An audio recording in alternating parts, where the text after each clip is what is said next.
Hello everyone, आप सभी का हमारे यूट्यूब चैनल एड ग्रोन में मैं रोशनी गौतम स्वागत करती हूँ।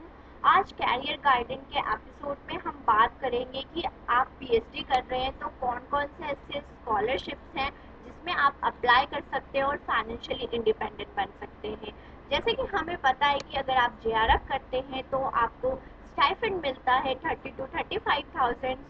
जो एग्जैक्ट अमाउंट मिलता है वो मैंने डिस्कस किया है यूजीसी नेट में। अगर आपने नहीं देखा तो ज़रूर जाके वीडियो देखिए, वो आपको प्लेलिस्ट में मिल जाएगा। तो आज हम बात करेंगे कि जेआरएफ के अलावा भी बहुत सारे ऐसे स्कॉलरशिप्स हैं जिसमें आप अप्लाई कर सकते हैं और फाइनेंशियली इंडिपेंडेंट बन सकते हैं। अगर आप हमारे चैनल पे नए हैं, हमारे चैनल को सब्सक्राइब कर दीजिए, बेल आइकन दबा दीजिए और ऐसे वीडियोस को और वीडियोस आपको चाहिए तो आप लाइक कर दीजिएगा और नोटिफिकेशन के लिए आप बेल आइकन दबा दीजिए। चलिए फिर आज हम कैरियर गाइडिंग के एपिसोड में बात करेंगे कि पीएचडी में जेआरएफ के अलावा कौन कौन से ऐसे स्कॉलरशिप हैं और डिफरेंट डिफरेंट ब्रांचेस के और कितने कितने अमाउंट्स मिलते हैं, सब कुछ इसमें डिस्कस करूंगी। तो अंत तक इस वीडियो में बने रहे। चलिए, फर्स्ट जो स्कॉलरशिप है बच्चों वो है Jawaharlal Nehru memorial fund scholarship, right. तो जवाहरलाल नेहरू जो इसके नाम से जो प्रोवाइडर है इन्हीं के नाम से है। एलिजिबिलिटी क्या रहती है कि अगर आप 35 ईयर से बिलो हैं तो आप इस स्कॉलरशिप में अप्लाई कर दीजिए। रिवॉर्ड मिलेगा आपको जो रुपीज़ 18,000 पर मंथ और कंटीजेंसी अलाउंसेस जो आपको स्टेशनरी के लिए मिलता है वो 15,000 पर एनम मिलता है। फिर नेक्स्ट स्कॉलरशिप में चलते हैं। Physical research laboratory junior research fellowship. ये जो होगा वो कौन कौन से स्टूडेंट्स अप्लाई कर सकते हैं। PhD eight physical research laboratory in the field like astronomy, astrophysics, space atomic science, polar physics, optical physics. तो ये सब जाके आप पढ़ लीजिएगा, हमारे साइट पे आपको नीचे डिस्क्रिप्शन बॉक्स में लिंक मिल जाएगा। तो प्रोवाइडर कौन है? Physical research laboratory government of India, right. जो एलिजिबिलिटी रहती है वो 28 ईयर बिलो। अगर 28 ईयर है तो आप इस स्कॉलरशिप में अप्लाई कर सकते हैं। जो रिवॉर्ड मिलेगा, जो पैसे मिलेंगे वो 35,000 पर मंथ मिलेगा, ठीक है। देखते हैं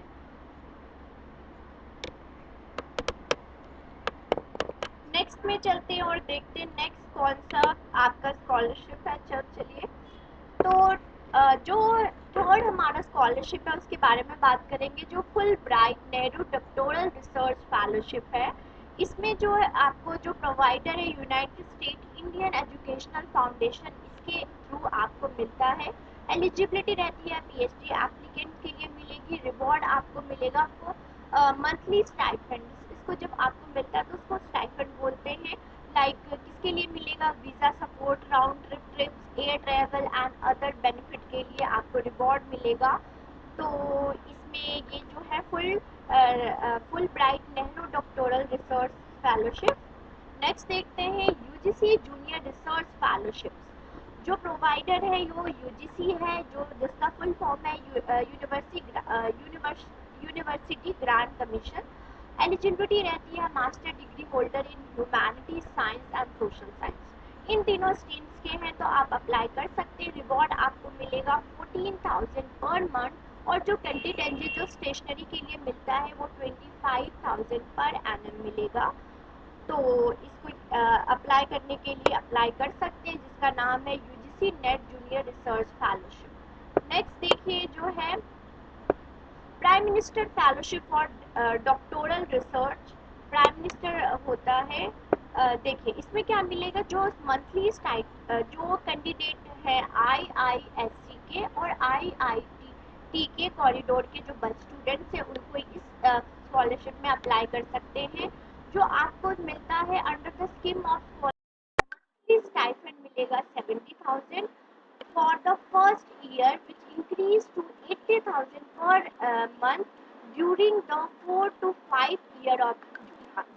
ठीक है, तो मंथली स्टाइपेंड आपको 70,000 फर्स्ट इसका और फिर इंक्रीज हो जाता है 80,000 तक, ठीक है, 4 to 5 ईयर में। नेक्स्ट देखते हैं फिर नेक्स्ट हमारा है गूगल पीएचडी फेलोशिप इंडिया। ये जो प्रोवाइडर है वो गूगल देता है। एलिजिबिलिटी क्या रहती है? Students enrol in PhD degree at Indian university. Google देता है, बट जो आप इंडियन यूनिवर्सिटी से ही आप अपना पीएचडी कर रहे हैं, इंडियन यूनिवर्सिटी में ही आप अप्लाई कर रहे हैं, लेकिन जो प्रोवाइडर जो होगा वो गूगल होगा। जो यूएसडी 50,000 फॉर 4 ईयर तक आपको मिलेगा। तो इसमें आप इसके वेबसाइट पे अभी मैं आपको बताऊंगी कि कैसे आप अप्लाई कर सकते हैं, सब कुछ आप भी डिस्कस करेंगे, तो लास्ट तक बने रहें। देन नेक्स्ट बच्चों है ICHR जूनियर रिसर्च फेलोशिप, जो कि historical study and offered by the Indian council of historical research जो कर रहे हैं। आपको मंथली स्टाइपेंड 70,600 मिलेगा, as well as monthly contingency expenses मिले, जो मैं बार बार रिपीट कर रही हूँ, कंटीजेंसी जो स्टेशनरी के लिए आपको मिलता है, तो 60,500 per month per annum for the 2 year. फिर रिपीट कर रही हूँ, 70,600 मंथली स्टाइपेंड मिलेगा, और कंटीजेंसी फंड जो मिलता है वो मंथली नहीं मिलता, वो एनुअली मिलता है। ठीक है, तो जो हिस्टोरिकल स्टडी में इंटरेस्ट रखते हैं वो आप इस स्कॉलरशिप में अप्लाई कर सकते हैं। नेक्स्ट हम देखेंगे ICSSR डॉक्टोरल रिसर्च फेलोशिप। ये जो होता है, इसमें जो सोशल साइंस, जो बच्चे सोशल साइंस के हैं पीएचडी स्कॉलर, तो इसके लिए अप्लाई कर सकते हैं। जो फेलोशिप अमाउंट है 20,000 पर मंथ है, आपको स्ट्रिक्टली फॉर द 2 ईयर आपको मिलेगा। एंड जो देखिए यहाँ पे 25 सब्जेक्ट भी मेंशन है, लाइक देखिए सोशल साइंस में जैसे इंक्लूड हो गया political science, social work, general study, public administration, इन सब जो 25 सब्जेक्ट मेंशन किया गया है। तो इसमें अगर आप अप्लाई, तो आईसी देखिए एसएस जो है वो social science research doctoral research scholarship है, इसके लिए आप अप्लाई कर सकते हैं।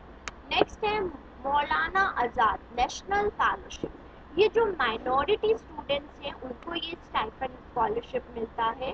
इनका ऑब्जेक्टिव क्या होता है कि जो माइनॉरिटी कम्युनिटीज़ है, फाइनेंशियल असिस्टेंस, जो हायर जैसे जो माइनॉरिटी है, जो कोई रिजर्व कैटेगरीज में आते हैं, तो उनके जो फादर की इनकम है, देखिए फादर की जो इनकम होगी वो कम होगी, कितनी? 6 लाख जो इनकम होगी, family income is not more than 6 lakh. उनकी जो फैमिली इनकम होगी 6 लाख से कम होगी, तो आप इस स्कॉलरशिप में मौलाना आज़ाद नेशनल फेलोशिप में अप्लाई कर सकते हैं। तो इसको 28,000 पर मंथ फॉर द 5 ईयर आपको मिलेगा। ठीक है, तो माइनॉरिटी स्टूडेंट्स के लिए मिलता है जिसकी फैमिली इनकम है 6 लाख से कम। ठीक है, तो इसमें अप्लाई कर दीजिए। फिर आता है NCERT doctoral fellowship for PhD. इसमें आपको मिलेगा जैसे कि जो सब्जेक्ट इंटरेस्ट होते हैं, जैसे कि हो गया, देखिए यहाँ पे excel in research in their subject of interest. जब आपके कोई भी सब्जेक्ट हो उसमें आप एक्सेल हो, मतलब एक्सपर्ट्स हो, तो आप वो क्या करेंगे, कैंडिडेट को शॉर्टलिस्ट करेंगे, देन शॉर्टलिस्ट कमेटी बनाई जाएगी, फिर आपका इंटरव्यू होगा, इंटरव्यू के बाद आपको सिलेक्ट किया जाएगा। तो ये जो नेट क्वालिफाई, याद रखिएगा, जो NCERT है उसमें आपको नेट क्वालिफाइड स्टूडेंट्स होने चाहिए। उनको क्या मिलेगा? Receive 25,000 per month for the maximum of 3 year, and then the rate of registration in the PhD। जब से आप रजिस्टर्ड करेंगे तो उसके बाद आपको क्या मिलेगा? 25,000। एंड देन क्या हो जाएगा, जब जो नेट क्वालिफाई नहीं है, नेट क्वालिफाई वालों को भी स्कॉलरशिप में अप्लाई कर सकते हैं बस, लेकिन 2,000 क्या हो जाता है? कम हो जाता है। तो अगर आप नेट क्वालिफाई तो 25,000, अगर आप नेट क्वालिफाई नहीं है तो ये, लेकिन ये इंटरव्यू आपका लिया जाएगा, देन आप स्कॉलरशिप में इसका अप्लाई कीजिए, आपका इंटरव्यू होगा, आपका पूरा एक्सपर्ट्स बैठती हैं, फिर इंटरव्यू होता है, देन आपका ये स्कॉलरशिप मिल जाएगा। ठीक है, नेक्स्ट है जो SCIR UGC JRF net fellowship. ये फुल्ली फंडेड PhD स्कॉलरशिप है। Council of Scientific and Industrial Research. Scientific and industrial research field engineering, mathematical science, life science, earth, atmospheric, ocean, planetary science, chemical science, इसमें अगर आपका ये subject है तो आप इस स्कॉलरशिप में अप्लाई कर सकते हैं। नेक्स्ट है डीबीटी जेआरएफ फेलोशिप, इसमें क्या मिलेगा इसका देखते हैं। Government of India for biotechnological, biotechnology students को मिलेगा। वो क्या होगा, उनका क्या होता है, बेट होता है, एग्जाम होता है उनका। तो बायोटेक्नोलॉजी एलिजिबिलिटी टेस्ट होता है, अगर उसमें आप क्या करते हैं, क्लियर करते हैं, तो आपको क्या मिलेगा, स्कॉलरशिप इसमें मिल जाएगी। जैसे कि अमाउंट कितना मिलता है, 25,000 प्लस एचआरए में मिलता है to JRF students and 28 plus JRF मिलता है टू एसआरएफ। जेआरएफ होता है जूनियर रिसर्च और एसआरएफ होता है सीनियर रिसर्च। तो डीबीटी जेआरएफ फेलोशिप ये बायोटेक्नोलॉजी स्टूडेंट्स और आपका बेट जो होगा वो क्लियर हो जाएगा। तो आयुष, जैसे कि हमें पता है ये मेडिकल फील्ड के लिए अगर स्टूडेंट्स है तो आप इस स्कॉलरशिप में अप्लाई कर सकते हैं। Like FITM Ayush research fellowship schemes होता है। जो आपका जो आपकी जो एज रहनी चाहिए वो 28 से 35 तक रहनी चाहिए, ठीक है। जैसे full time scholarship any UGC recognised institution से, अगर आप फुल टाइम, पार्ट टाइम नहीं। और एक याद रखिएगा, स्कॉलरशिप उनको ही मिलता है जो फुल टाइम करते हैं। तो फुल टाइम अगर आप कर रहे हैं पीएचडी से तो आपको ये अप्लाई कर सकते हैं। जो एजुकेशनल बैकग्राउंड होना चाहिए वो जो आयुष डिसिप्लिन से हैं वो उसके लिए अप्लाई कर सकते हैं। Additional qualification in IT will be prefer मोर, अगर आपका आईटी में आपके पास एडिशनल वो है क्वालिफिकेशन तो उसको फर्स्टली पहले उनको दिया जाता है, तो मेडिकल स्टूडेंट्स के लिए। फिर आ गया सार्क एग्रीकल्चर पीएचडी स्कॉलरशिप। देखिए जो सार्क है एक ऑर्गेनाइजेशन है, जैसे कि हो गया इंडिया, पाकिस्तान, श्रीलंका, मालदीव, नेपाल, इन सब का एक ऑर्गेनाइजेशन है। तो इसके लिए लेकिन ये जो स्कॉलरशिप मिलेगा ये जो ऑर्गेनाइजेशन के स्टूडेंट्स हैं, जैसे हो गया नेपाल, श्रीलंका हो गया, अफगानिस्तान हो गया, नेपाल हो गया, तो इन स्टूडेंट्स को ही मिलेगा 3 ईयर के लिए। देखिए यहाँ पे देख लेते हैं, जैसे कि मैंने बताया एप्लीकेंट जो स्टूडेंट्स होने चाहिए वो सिटीजन ऑफ भूटान के होने चाहिए, इंडिया के होने चाहिए, मालदीव, पाकिस्तान, श्रीलंका। तो इन सारे जो ऑर्गेनाइजेशनल के मेंबर हैं उनके एप्लीकेंट अगर अप्लाई करना चाहते हैं तो सार्क का स्कॉलरशिप मिलेगा। सेकंड जो होता है employed at national agriculture resource system ministry department, तो इनमें जो एम्प्लॉयड है जैसे कि national agriculture research system ministry department उनके लिए मिलेगा। और आपकी जो एज होनी चाहिए 40 ईयर तक होनी चाहिए और आप फुल टाइम पीएचडी होनी चाहिए, पार्ट टाइम नहीं। फिर नेक्स्ट स्टूडेंट देखते हैं Swami Vivekananda single child scholarship for the research in social science. अगर आप सोशल साइंस के सब्जेक्ट है आपके पास और आप सिंगल गर्ल चाइल्ड है, और याद रखिएगा अगर आप टू ट्विंस हैं, टू ट्विंस गर्ल्स हैं तो उसके लिए भी अप्लाई कर सकते हैं। तो single girl child pursuing the PhD in social science, ठीक है, फुल टाइम पीएचडी होनी चाहिए और आपका जो एज होना चाहिए वो 40 ईयर से बिलो होना चाहिए, और जो ट्रांसजेंडर हैं वो भी अप्लाई कर सकते हैं। नेक्स्ट देखते हैं हम ESSO and NCESS junior research fellowship.